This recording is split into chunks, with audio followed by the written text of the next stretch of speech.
Saudações ilustres, Agostinho Canando mais uma vez a partir do canal Canando TV.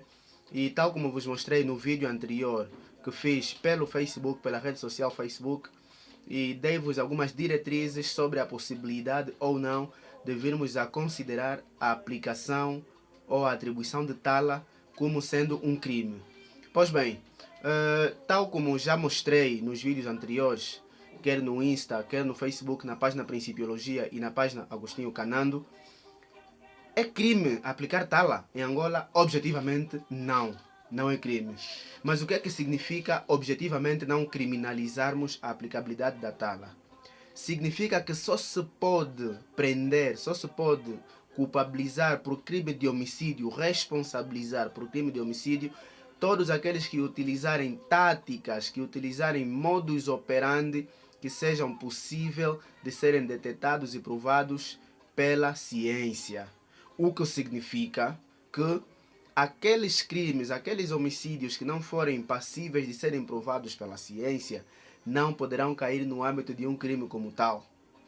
Assim, a tala, instrumento por via do qual se tira a vida de alguém mediante feitiçaria ou mediante práticas de bruxaria, seja qual for o nome que podemos aqui atribuir, é muito perigosa.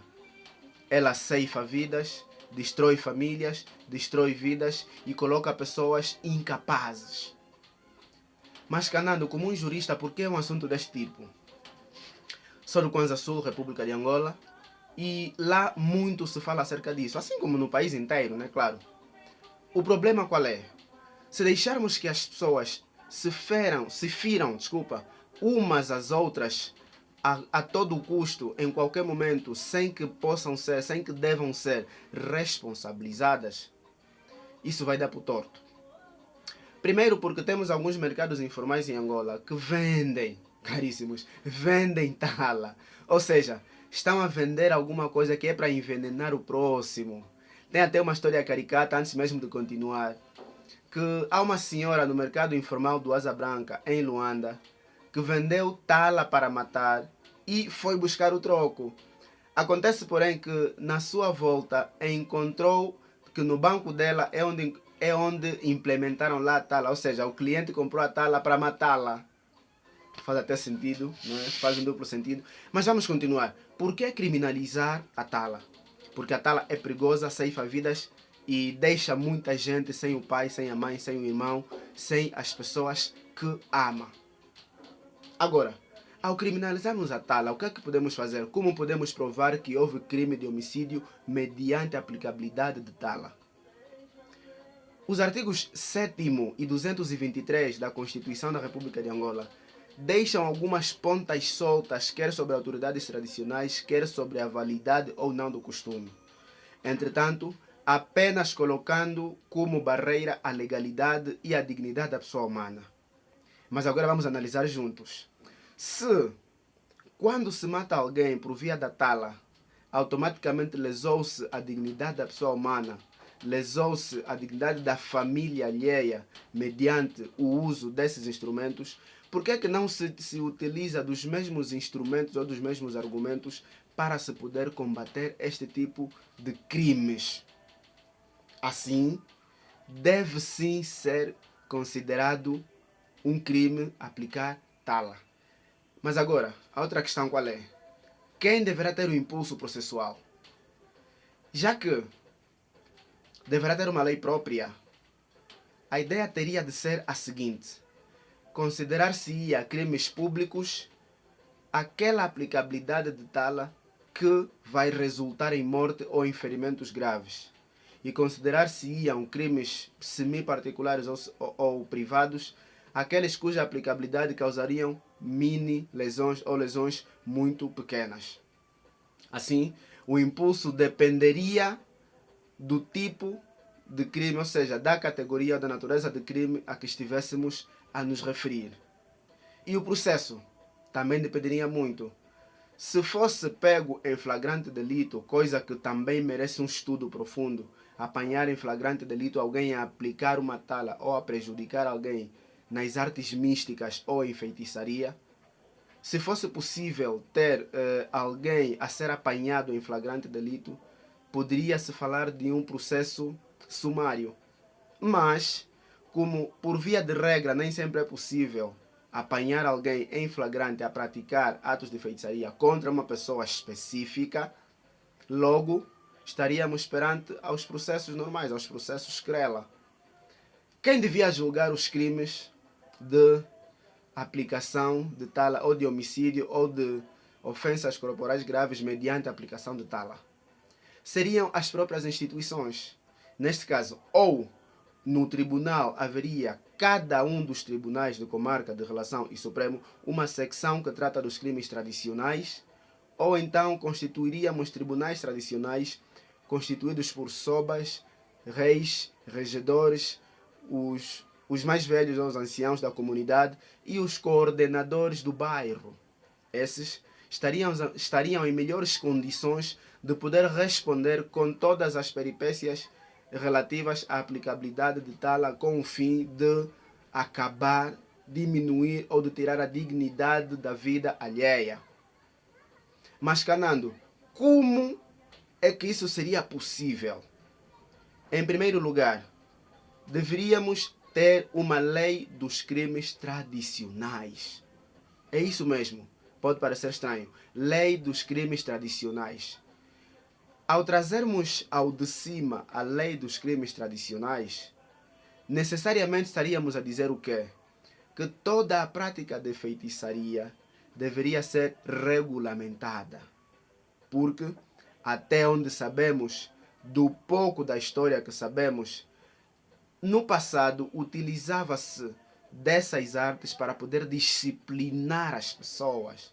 Ou seja, se numa comunidade um único indivíduo viola a dignidade de outrem, dormindo ou mantendo relações sexuais com as mulheres de outrem, por exemplo, hoje você foi apanhado a trair a confiança de alguém dormindo com a sua esposa. Amanhã com a esposa de outrem, depois de amanhã com a esposa de outrem. Utilizava-se destas artes, dessas práticas, para poder aplicar alguma coisa maliciosa neste indivíduo que estava sempre a praticar tais atos. Por exemplo, paralisar os órgãos genitais no intervalo de tempo de mais ou menos 2 anos. Fere a dignidade humana? Fere. Por isso é que vigorou lá, no passado, em algumas comunidades aqui na República de Angola. O porém é que esta forma de utilizar as artes místicas ou a feitiçaria era, até certo ponto, a bem da comunidade. Não propriamente para poder trazer uma realidade que agora está-se a trazer, que é simplesmente de prejudicar as pessoas. Canando, concordas com a utilização de feitiço, artes místicas e por aí fora? Não, não concordo, em circunstância alguma. E não concordo mais ainda quando esta arte é utilizada para poder prejudicar os outros. Também teríamos a lei processual dos crimes tradicionais. Ou seja, a lei dos crimes tradicionais poderia trazer também ou uma lei extra sobre o processo, ou a própria lei dos crimes tradicionais traria duas vertentes. A vertente adjetiva e a vertente substantiva. Ou seja, traria normas que regulam estas situações e as normas processuais para que se aplique de forma prática estas situações criminais. Para tal, deveria-se criar uma comissão. Comissão esta que, repito, seria constituída por grandes especialistas na área para poder pensar, elaborar um projeto ou uma proposta de lei e assim fazer chegar aos órgãos competentes para poder fazer a aprovação, promulgação, publicação no Diário da República e a consequente entrada em vigor.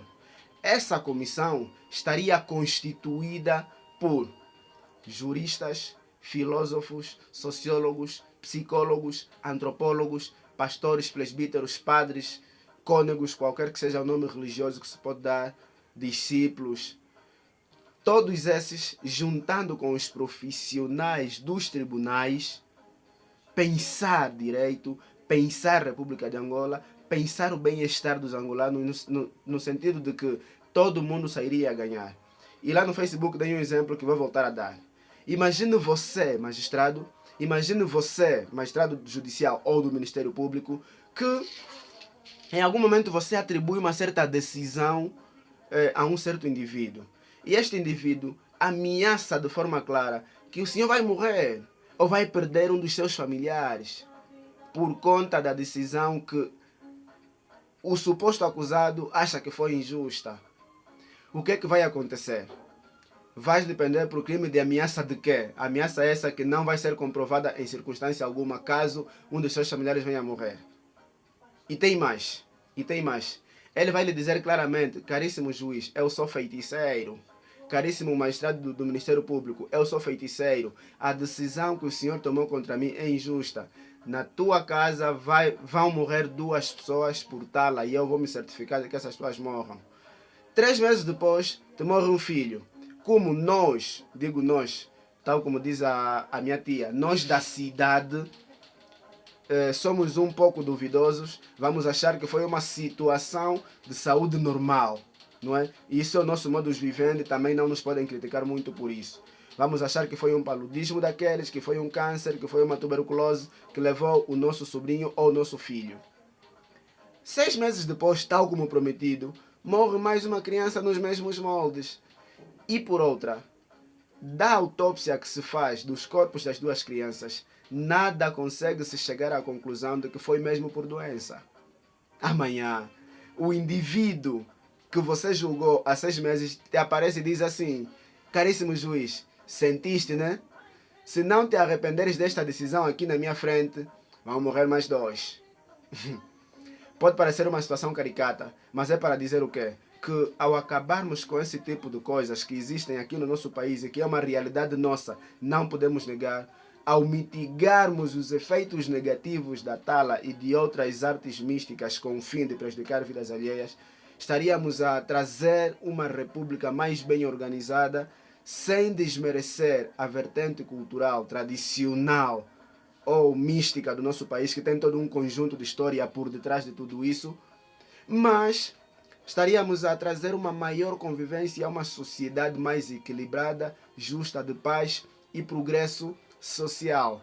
Meu nome é Agostinho Canando, espero ter sido o mais exaustivo possível no tratamento deste tema.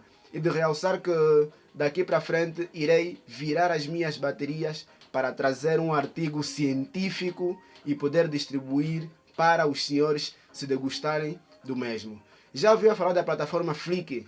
É uma plataforma de inteligência artificial que dá para fazer vídeos com apenas 2 cliques. Você coloca aí algum comando e a plataforma cria vídeo, a plataforma traduz vídeos feitos de outras línguas, feitos nas outras redes sociais, para que possa estar disponível nos seus canais digitais.